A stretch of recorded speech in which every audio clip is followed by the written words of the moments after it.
은사를 추구하는 사람이 있고 은사에 관심이 없는 사람도 있습니다. 관심이 없는 사람은 이런 은사장들이 별로 재미가 없죠. 과거에 비하면 우리가 은사에 대한 관심이 많이 떨어지는 것 같습니다. 여러 가지 이유가 있겠지만 우리의 삶이 안정된 것, 그것도 하나의 이유일 수 있습니다. 절박함이 없어지는 거죠. 하나님의 신비한 능력이, 신비한 도움이 나에게 나타나기를 간절히 바라는 그런 어떤 절박함이 우리의 삶에 많이 없어진 부분들이 있죠. 그런데 내 자신의 삶이 절박해서 하나님의 역사를 사모하는 것, 그건 나를 위한 거죠. 그렇잖아요. 나를 위해서 하나님의 뭔가 개입을 원하는 거죠. 그러나 사실 은사는 복음을 위해 존재해야 되는 거죠. 나를 위해 은사가 필요한 게 아니고, 나를 위해 영적인 것이 필요한 게 아니고, 예수 그리스도의 복음을 힘있게 증거하기 위해서 은사가 필요해야 되죠. 그래서 나에게서 주님으로 우리의 관심이 옮겨질 필요가 있습니다. 이제 고린도전서 14장은 방언과 예언에 관한 말씀이거든요. 은사에 관심이 없는 사람은 사실 재미가 없을 수 있습니다. 그러나 우리가 방언과 예언에 대해서, 오늘은 방언에 대해서 한번 말씀을 보고 살펴보고자 합니다. 방언에는 좀 논란이 있어요. 현대에도 한쪽에서는 아무런 유익이 없다 이렇게 이야기하고, 한쪽에서는 엄청난 유익이 있다 이렇게 이야기합니다. 한쪽에서는 방언은 귀신의 장난이다 이렇게 이야기하고, 한쪽에서는 방언은 하늘의 언어이며 은혜와 은사의 통로이다 하고 주장하죠.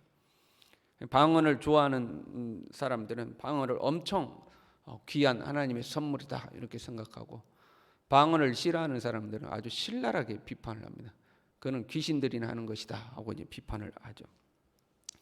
왜 방언에 대해서 이런 논란이 생겼는가? 현대의 방언에는 몇 가지 문제가 있습니다.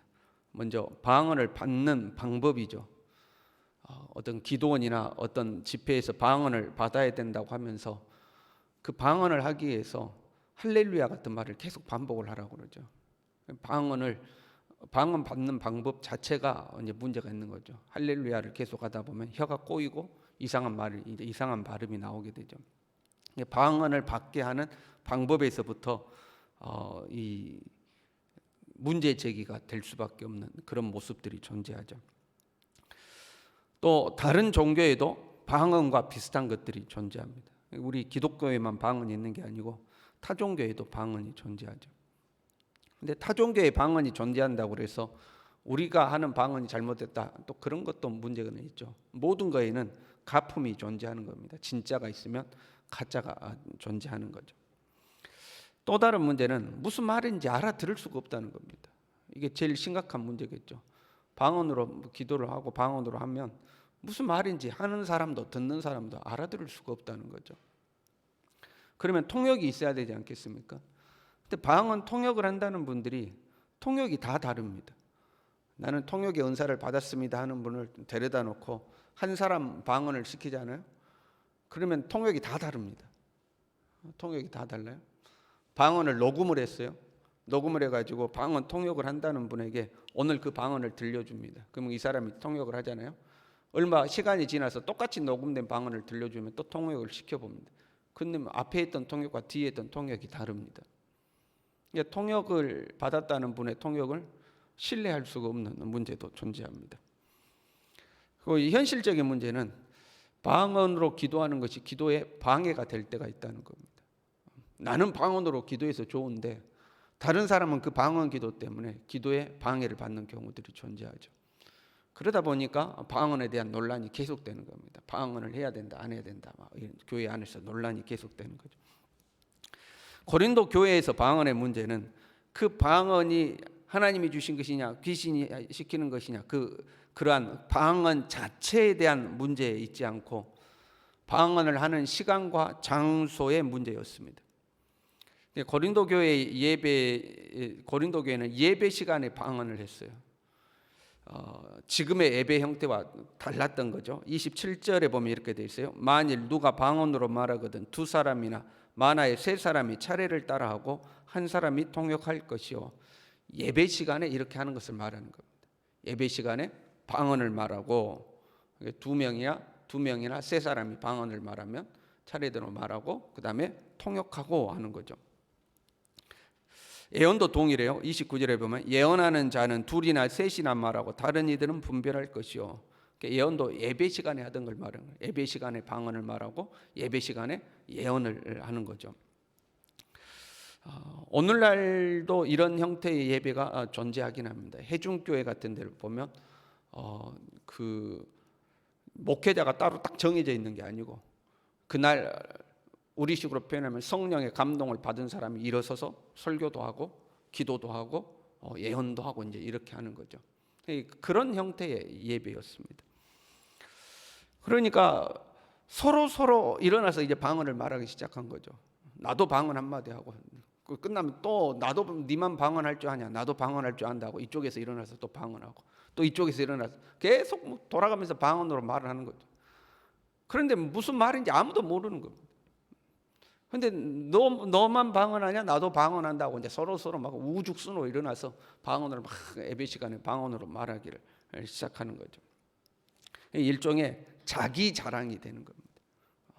나도 방언할 줄 알아. 나는 뭐 3가지 방언할 줄 알아. 나는 4가지야 하고 이제 막 자기 자랑으로 방언을 하는 거죠. 예언도 마찬가지였어요. 예언도 예배 시간에 일어나서 예언을 하는데 그 예언이 맞는지 틀린지 보증이 안 되는 거죠. 예배 시간에 어떤 사람이 일어나서 하나님이 이렇게 지금 말씀하십니다 하고 하나님이 이렇게 말씀하십니다 하고 이야기하고 또 한 사람이 일어나서 하나님께서 김 집사에게 이렇게 말씀하십니다 하고 또 일어나서 말을 한다 이 말이에요. 그 예언이 맞는지 안 맞는지 하나님께로부터 온 건지 자기가 하는 말인지 이게 어떻게 보증하냐 이 말이죠.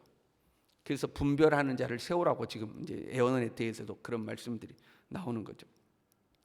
방언은 통역이 없으니 무슨 말인지 알 수가 없고 예언은 분별이 없으니 옳다고 확증할 수가 없고 이런 문제들이 존재하는 겁니다. 방언은 이제 2가지 방언이 성경에 나오죠.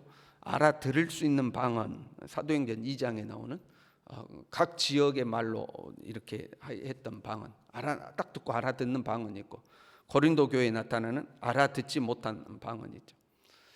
어떤 사람들은 우리가 다른 지역의 말을 방언이라 전라도 방언, 경상도 방언 이렇게 하잖아요. 그러니까 알아듣는 방언만 방언이라고 주장하는 사람들이 있습니다.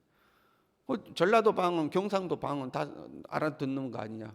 다른 나라, 다른 지역의 말을 방언이라고 하는 거니까 방언이란 다른 지역의 말로만 해야지만 방언이다. 영어로 하든지 일본어로 하든지 중국어로 하든지 뭐 이런 것들만이 방언이다. 이제 이렇게 주장하는 분도 있죠. 그런데 이 고린도 교회에 나타났던 방언은 알아들을 수 없는 방언이잖아요. 그런데 고린도 교회의 방언 그 자체가 잘못된 것이다 그 말씀을 하고 있는 건 아니에요. 방언 그 자체가 문제가 있지 않고 방언을 하는 시간과 장소와 방법에 문제가 있다 지금 그걸 지적하고 있는 거죠.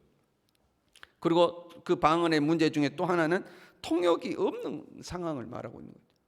통역이 없으니까 7절에 보면 피리를 부는 건지 검은고를 타는 건지 알 수가 없다는 거예요. 그냥 소음과 같다는 거예요. 그냥 소음과. 통역이 없으면 소음과 같다 하는 거예요. 그러다 보니까 교회에 덕을 세우지도 못하고 유익도 없고 차라리 내가 깨달은 5마디 말로 남을 가르치는 것이 1만 마디 방언보다 낫다는 거죠. 알아들을 수 없으니까 하는 거죠. 그러면 방언을 안 해야 하는가? 그건 아닙니다.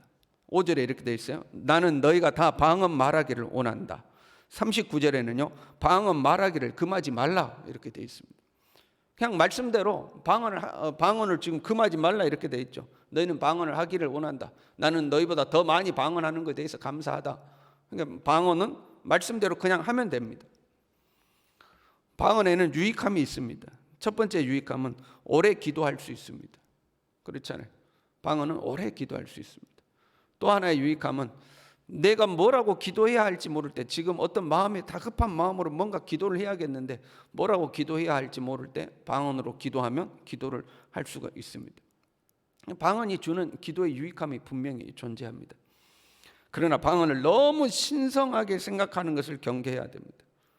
방언 기도에는 능력이 있고 우리 말로 하는 기도에는 능력이 없는 것처럼 생각하는 방언을 해야 뭐 신령한 세계가 열리고 방언을 해야 뭐 영적인 뭐가 있고라고 생각하는 것은 경계해야 됩니다. 모든 기도에는 능력이 있는 줄로 믿습니다. 믿음을 가지고 예수 그리스도의 이름을 의지하여 하는 기도는 모든 기도에는 능력이 있는 겁니다. 방언 기도에는만 능력이 있고 우리가 일반적으로 하는 기도에는 능력이 없고 그런 거 아닙니다. 방언은 방언 나름대로 우리에게 주는 유익이 있는 거죠. 대신 방언을 할 때의 원칙이 필요하죠. 2절에는요. 방언을 말하는 자는 사람에게 하지 아니하고 하나님께 하나니. 그러니까 하나님께 개인 기도할 때 방언하라는 거예요. 사람들이 있을 때 말고 내가 하나님과 1대1로 기도할 때 방언으로 하나님께 기도를 하라는 거죠. 대중들 앞에서 방언을 하려면 통역을 해라 하는 거예요. 통역을 해라. 통역이 있어야 대중들 앞에서 방언으로 기도를 하는 거죠. 영으로 기도하고 마음으로 기도하라 이렇게 돼 있어요. 15절에 보면. 그러니까 방언만 강조하고 인격적 기도를 소홀히 해서는 안 된다는 거죠. 내가 방언으로 기도하면 내가 내 마음으로 하나님 앞에 내 마음을 토하여 하는 기도도 해야 된다 하는 거죠. 균형 잡힌 기도를 해야 된다. 그리고 무엇보다도 교회에 덕을 세우기를 힘쓰라 하는 거죠. 안 믿는 사람이나 초신자가 있는데 다 방언으로 기도하면 어떻게 되겠냐 하는 거죠. 23절에요. 온 교회가 함께 모여 다 방언으로 말하면 알아듣지 못하는 자들이나 믿지 아니하는 자들이 들어와서 너희를 미쳤다 하지 아니하겠느냐. 덕이 안 된다는 거예요. 덕이 안 된다. 안 믿는 사람들, 모르는 사람들이 보면 다 미친 사람들처럼 보인다는 거죠. 신들린 사람처럼 보이고. 교회에 덕이 안 되니까 교회에 덕을 세우도록 노력하라는 거죠. 하나님과 개인적으로 기도할 때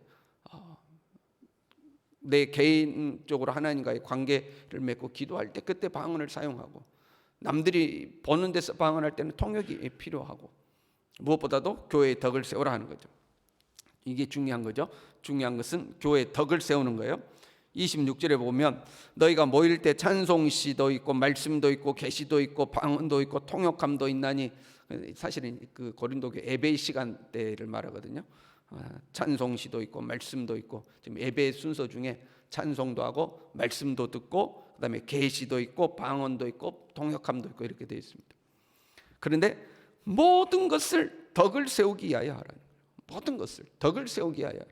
자기의 유익이 우선이 아니라 교회의 덕을 세우는 것이 우선이라는 거예요. 그게 교회의 덕이 되냐 안 되냐 이것부터 고려하라는 겁니다.